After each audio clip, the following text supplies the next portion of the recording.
குருவி மற்றும் அந்த பருத்தி மரம், the sparrow and the cotton tree. ஒரு ஊரில் ஒரு அழகான குருவி இருந்தது. அது ஒரு பெரிய பருத்தி மரத்தில் தன் கூடுகளை கட்டி வாழ்ந்து வந்தது. அந்த மரம் குருவிக்கு நிழலும் கொடுத்தது, பாதுகாப்பும் கொடுத்தது. ஆண்டுகள் சென்றது.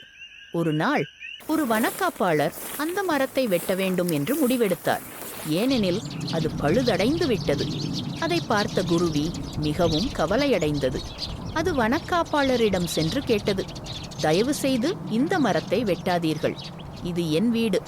வனக்காப்பாளர் மென்மையாக பதிலளித்தார், குருவியே, இந்த மரம் பழையது, இது வாடிவிட்டது, விலங்குகளுக்கும் மனிதர்களுக்கும் ஆபத்தாக இருக்கிறது. குருவி ஏமாற்றத்துடன் மரத்திலிருந்து பறந்து சென்று அருகிலுள்ள ஒரு புதிய மரத்தில் குடியமர்ந்தது. நாள்கள் கழிந்த பின் அந்த புதிய மரம் மேலும் பல குருவிகளுக்கு தங்கும் இடமாக ஆனது. அனைவரும் மகிழ்ச்சியாக வாழ்ந்தனர். கதை முடிவு பாடம்: சில மாற்றங்கள் முதலில் கஷ்டமாக இருந்தாலும் அவை நம்மை புதிய நல்ல வாய்ப்புகளுக்கே கொண்டு செல்லும்.